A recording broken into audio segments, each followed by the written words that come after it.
bagaimana cara cepat menghafal Al-Quran, khususnya di bulan Ramadan yang penuh dengan anugerah ini.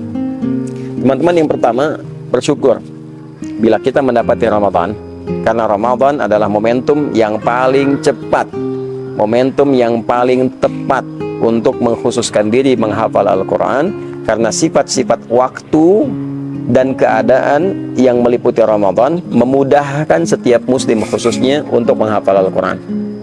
Tinggal kita menghadirkan 5 hal utama untuk mempercepat hafalan Quran kita di bulan Ramadan ini.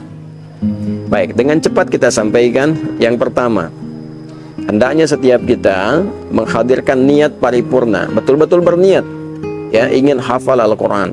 Sekali lagi, betul-betul berniat ingin hafal Al-Quran. Tanamkan niat dalam jiwa kita, dan niat inilah yang akan menjadi pondasi awal, pondasi yang paling kuat, supaya dengan pondasi itu kita bisa berpijak dan memberikan motivasi yang kuat dan kokoh agar kita mampu optimal bisa mewujudkan apa yang kita harapkan dengan hafalan Quran tadi. Ini yang pertama. Yang kedua, teman-teman sekalian, setelah kita berniat, maka mintalah kepada Allah untuk mendapatkan pertolongan di sisinya. Ya, minta kepada Allah supaya dimudahkan. Misal, ada doa yang paling populer dari Nabi SAW yang bisa kita bacakan, dan tanpa kita sadari doa ini sebetulnya salah satu rangkaiannya memudahkan kita menghafal Al-Quran. Ya, doanya yang dimaksudkan adalah Allahumma a'inni ala dzikrika wa syukrika wa husni ibadati. Allahumma a'inni, ya Allah, mohon anugerahkan pertolongan kepada aku, tolong aku ya Allah, ala dzikrika, supaya aku bisa berzikir kepadamu, optimal zikir kepadamu. Kemudian syukrika untuk syukur, wa husni ibadatik untuk ibadah. Ini aspeknya luas sekali. Ya, saya terangkan dari satu bagian yang zikirnya dulu. Dan yang ketiga, setelah kita berniat, yang kedua memohon pertolongan pada Allah Subhanahu wa taala, yang ketiga memilih waktu spesifik dan memprioritaskannya. Ya. Anda 24 jam itu punya berapa lama untuk Al-Qur'an? Oke? Dalam 24 jam, masa nggak ada sedikit pun waktu untuk bisa digunakan dengan Al-Quran? Kan cukup luar biasa. Cari dunia aja bisa berjam-jam tuh. Berangkat gelap, pulang gelap. Masa cari akhirat nggak punya ya, waktu yang kita bisa investasikan? Nah, misal, saya dari 24 jam punya waktu 1 jam. Ya, kapan 1 jamnya? Apakah sebelum subuh? Kan? Apakah misalnya setelah tarawih?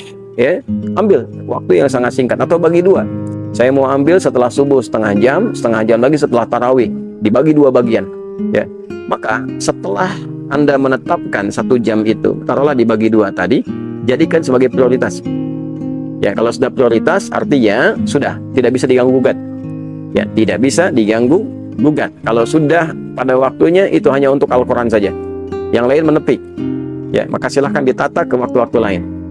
Bila ada darurat kemudian terpakai waktu itu, maka silahkan diganti di waktu yang lain.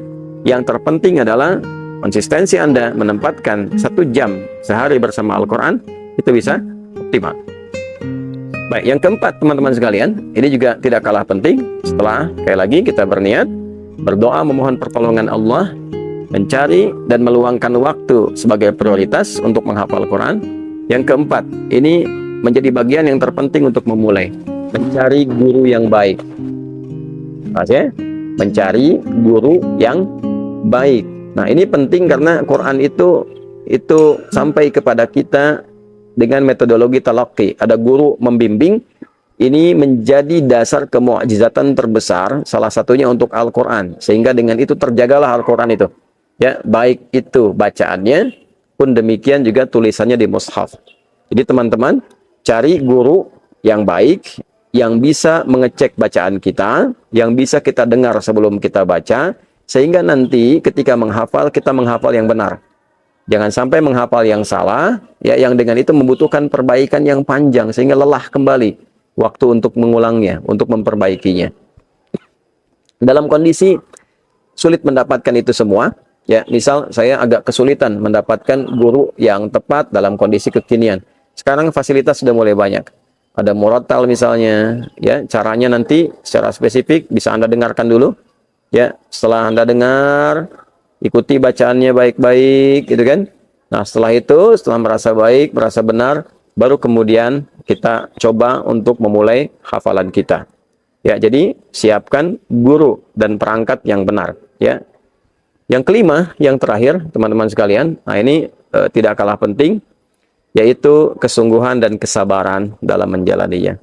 Ya, sungguh-sungguh, serius, dan sabar dalam menjalani prosesnya. Kalau sudah kita awali dengan niat yang kuat, minta pertolongan kepada Allah, luangkan waktunya, ada guru, ada perangkatnya, pilih mushaf. Yang keempat, gurunya ada, perangkatnya ada, pilih mushaf. Mushafnya mohon tidak ganti-ganti. Ya, ambil satu mushaf, cari yang standar, jangan berganti supaya tidak bingung. Ya, supaya tidak bingung. Jadi gunakan satu mushaf sebagai patokan sampai dengan selesai. Lalu jalani dengan sabar, jalani dengan sungguh-sungguh.